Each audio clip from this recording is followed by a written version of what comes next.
आज के इस चर्चा के लिए हमारे पास एक ऑडियो बुक की स्क्रिप्ट है जिसका शीर्षक है द पावर ऑफ प्रेजेंस। और ये एक ऐसे सवाल का जवाब देने की कोशिश करती है जो शायद हम सब कभी ना कभी खुद से पूछते हैं। कौन सा सवाल? यही कि इस भागदौड़ भरी जिंदगी में अपने मन का रिमोट कंट्रोल वापस अपने हाथ में कैसे लाया जाए। ये तो बहुत ही जरूरी सवाल है, क्योंकि ज्यादातर समय तो ऐसा लगता है कि रिमोट हमारे हाथ में है ही नहीं। मन का चैनल वो अपने आप बदलता रहता है, कभी अतीत की कोई पुरानी फिल्म तो कभी भविष्य की चिंताओं वाला न्यूज बुलेटिन, और हम बस बैठे देखते रहते हैं। बिल्कुल। और ये स्क्रिप्ट दावा करती है कि इसका जवाब ना तो अतीत के विश्लेषण में है, न भविष्य की प्लानिंग में। हाँ, जवाब इसी पल में, अभी में छिपा है।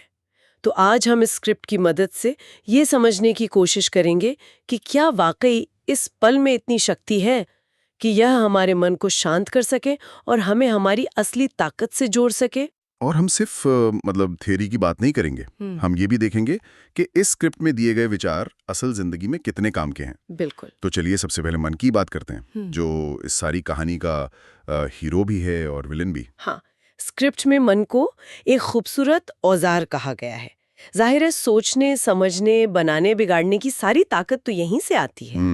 लेकिन साथ ही एक चेतावनी भी है कि अगर हम इस औजार का सही इस्तेमाल न करें तो ये हम पर ही हावी हो जाता है। और ये हावी कैसे होता है, इसका एक बड़ा ही चौंकाने वाला आंकड़ा दिया गया स्क्रिप्ट में। क्या? ये कहता है कि हमारे मन में चलने वाली 90% बातें या तो अतीत से जुड़ी होती हैं, जिसे हम बदल नहीं सकते, या भविष्य से जुड़ी होती हैं जो अभी आया ही नहीं है। 90%, ये तो मतलब सोचने वाली बात है ना? इसका मतलब तो ये हुआ कि हम अपनी 90% मानसिक ऊर्जा उन चीजों पर खर्च कर रहे हैं जो असल में है ही नहीं। हाँ, ये तो ऐसा हुआ जैसे हम किसी भूत या किसी सपने से लड़ रहे हैं। आपने बिल्कुल सही पकड़ा। सोचिए, आपका मन एक 24 घंटे चलने वाला न्यूज चैनल है।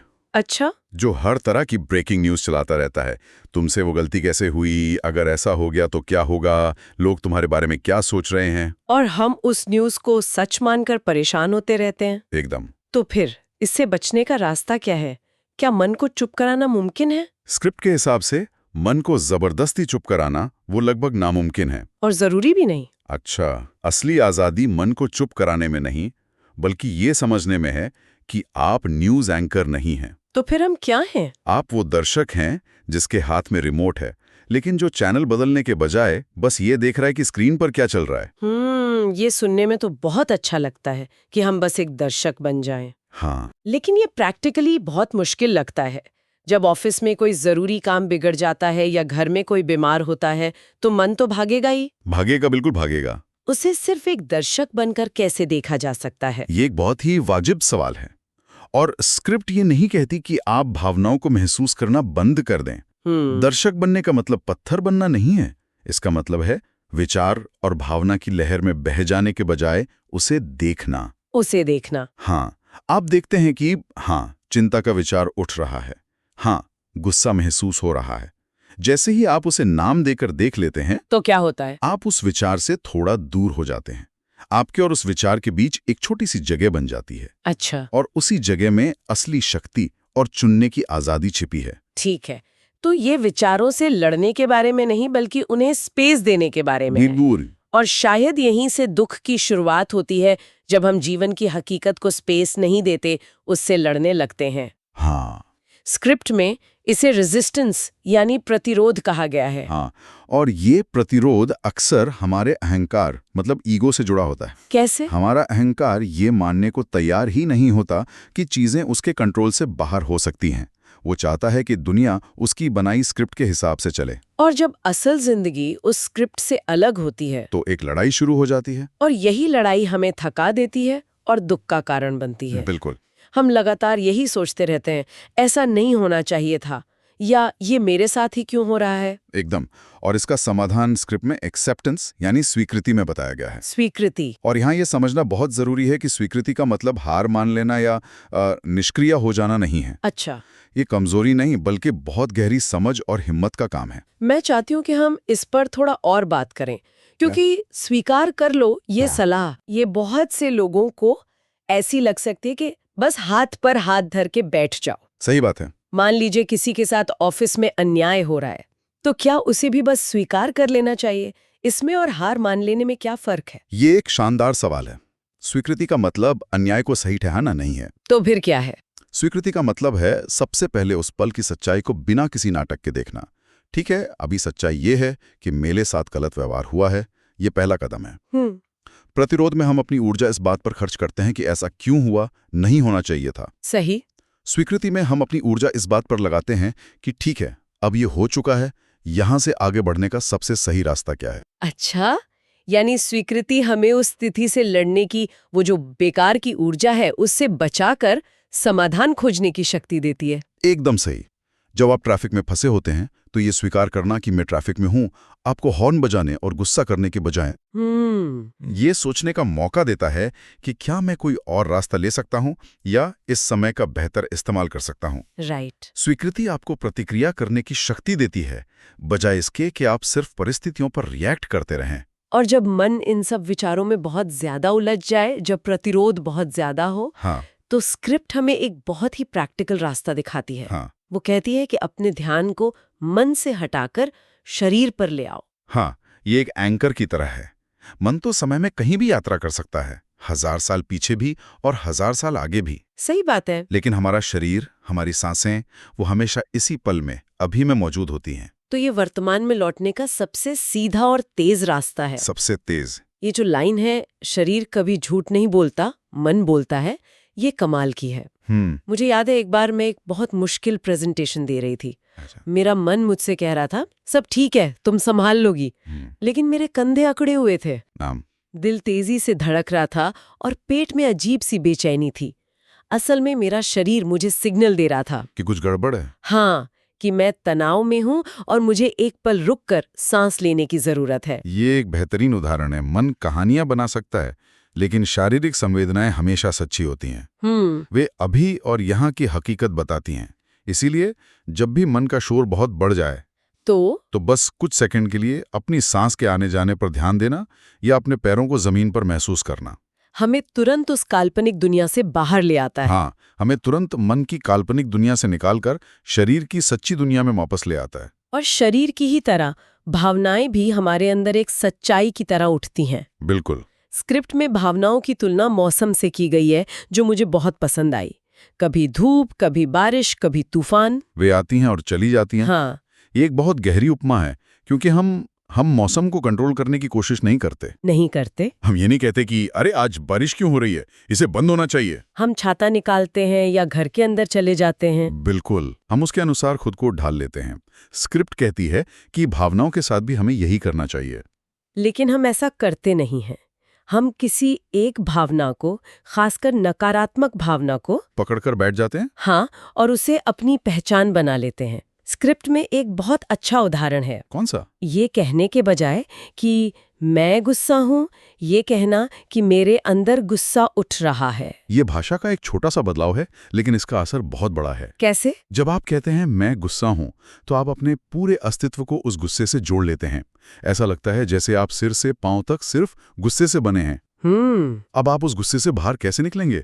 आप तो खुद ही गुस्सा हैं। और जब हम कहते हैं कि मेरे अंदर गुस्सा उठ रहा है, तब आप खुद को उस भावना से अलग कर लेते हैं। आप ये देख पाते हैं कि मैं वो आकाश हूं जिसमें ये गुस्से का बादल आया है। मैं बादल नहीं हूं, मैं आकाश हूं। अच्छा। ये आपको उस भावना का गुलाम बनने से बचाता है। आप ये समझ पाते हैं कि ये एक ऊर्जा है जो मेरे अंदर से गुजर रही है और ये गुजर जाएगी। और ये आपको प्रतिक्रिया चुनने का मौका देता है। एकदम। और ये भावनाएं सबसे ज्यादा तीव्र और जटिल कहाँ होती हैं? हमारे रिश्तों में। ओह बिल्कुल। यहीं पर सारी थ्योरी की असली परीक्षा होती है। सही कहा। स्क्रिप्ट के अनुसार रिश्तों में सबसे बड़ा जहर है एक्सपेक्टेशंस, उम्मीदें। उम्मीदें। हम अपने मन में अपने पार्टनर, दोस्त या परिवार के सदस्य की एक मूर्ति बना लेते हैं और फिर हम चाहते हैं कि वो असली इंसान उस मूर्ति की तरह ही व्यवहार करें। और जब वो अपनी मर्जी से अपने स्वभाव के अनुसार कुछ करता है तो हमारी मूर्ति टूट जाती है और हमें दुख होता है। हम कहते हैं तुम बदल गए हो, जबकि शायद हमने उन्हें कभी वैसा देखा ही नहीं जैसा वे असल में है। और यहीं पर फिर से प्रेजेंस की बात आती है। उस पल में पूरी तरह मौजूद होने की। बिल्कुल। जब हम किसी के साथ होते हैं तो हम उनके साथ होते ही नहीं हैं। हमारा मन या तो पुरानी शिकायतों को याद कर रहा होता है, तुमने पिछली बार भी ऐसा ही किया था। या भविष्य की चिंता कर रहा होता है, मुझे डर है तुम कभी नहीं सुधरोगे। तो हम उस व्यक्ति से नहीं बल्कि अपने मन में बसी उसकी छवि से बात कर रहे होते हैं। एकदम। और जब आप बिना किसी उम्मीद के, बिना अतीत और भविष्य के बोझ के किसी की बात को बस सुनते हैं, सच में सुनते हैं, सच में सुनते हैं, तो एक जादू होता है। आप उस व्यक्ति को उस पल में वैसे ही स्वीकार कर पाते हैं जैसे वे हैं। स्क्रिप्ट कहती है कि यही उपस्थिति प्यार को गहरा करती है और ज्यादातर झगड़ों को पैदा होने से पहले ही खत्म कर देती है। क्योंकि ज्यादातर झगड़े सच्चाई पर नहीं, हमारी गलतफहमियों और उम्मीदों पर टिके होते हैं। ये बहुत गहरी बात है। यानी अपने रिश्तों को सुधारने के लिए हमें दूसरों को बदलने की कोशिश नहीं करनी, नहीं, बल्कि खुद उस रिश्ते में पूरी तरह से मौजूद रहना सीखना है। बिल्कुल। तो अब तक हमने मन, दुख, शरीर, भावनाओं और रिश्तों को इस नजरिए से देखा। अंत में स्क्रिप्ट इन सभी बातों का निचोड़ एक बहुत ही सरल 10 सेकंड के अभ्यास में देती है। और यही इस पूरी शिक्षा की खूबसूरती है। ये आपको घंटों तक ध्यान करने के लिए नहीं कहती। नहीं, ये कहती है कि आप दिन में कई बार बस 10-10 सेकंड के लिए वर्तमान में लौट सकते हैं। इसके 4 बहुत ही आसान चरण है। पहला, 3 गहरी सांसें लेना। ये तुरंत हमारे नर्वस सिस्टम को शांत करता है। दूसरा, अपने शरीर को महसूस करना, अपने हाथों की गर्माहट या पैरों का जमीन पर दबाव। ये हमें मन की कहानियों से बाहर लाता है। तीसरा, अपने मन को एक दर्शक की तरह देखना। जो भी विचार चल रहे हैं उन्हें बस देखो, बिना कोई जजमेंट पास किए। यह हमें याद दिलाता है कि हम अपने विचार नहीं हैं। और चौथा और सबसे जरूरी, इस क्षण को हाँ कहना। जैसा भी ये पल है, अच्छा, बुरा, उबाऊ, उसे वैसा का वैसा स्वीकार करना। ये सुनने में बहुत आसान लगता है, लेकिन जब असल में तनाव होता है या गुस्सा आ रहा होता है, तब ये 10 सेकंड का अभ्यास करना ही याद नहीं रहता। क्या स्क्रिप्ट में इसे आदत बनाने का कोई तरीका सुझाया गया है? हाँ, और ये एक बहुत ही महत्वपूर्ण बात है। स्क्रिप्ट का सुझाव है कि इस अभ्यास को तब करें जब आपको इसकी जरूरत नहीं है। अच्छा। जब सब शांत हो। हाँ। जब आप शांत हैं, चाय पी रहे हैं या बस बैठे हुए हैं। दिन में 5-6 बार बस यूं ही 10 सेकंड के लिए वर्तमान में लौट आइए। इससे क्या होगा? इससे आपके दिमाग में एक नया रास्ता बनने लगता है।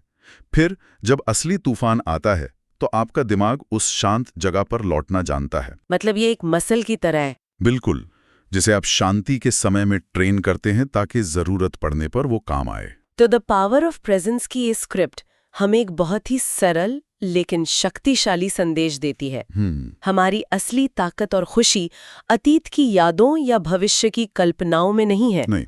वो केवल और केवल इसी पल में मौजूद है, जिसे हम अक्सर नजरअंदाज कर देते हैं। बिल्कुल। यह हमें परिस्थितियों को बदलने का कोई जादुई फॉर्मूला नहीं देती, लेकिन यह हमें उन परिस्थितियों का सामना करने की और उनके बीच भी शांत रहने की एक आंतरिक शक्ति जरूर देती है। और शायद असली आजादी यही है। मुझे भी यही लगता है। चलिए इस चर्चा को एक सवाल के साथ खत्म करते हैं। जरूर। स्क्रिप्ट कहती है कि हर पल को हाँ कहो, उसे स्वीकार करो। लेकिन सोचिए, अगर कोई पल बेहद दर्दनाक, मुश्किल या अन्याय से भरा हो, तो क्या उसे स्वीकार करने का मतलब निष्क्रिय हो जाना या हार मान लेना है? या फिर उस पल की कड़वी सच्चाई में पूरी तरह से मौजूद रहकर ही हमें उससे सही ढंग से, बिना घबराए और बिना गुस्से में आपा खोए निपटने की असली स्पष्टता और शक्ति मिलती है? इसके बारे में सोचना चाहिए।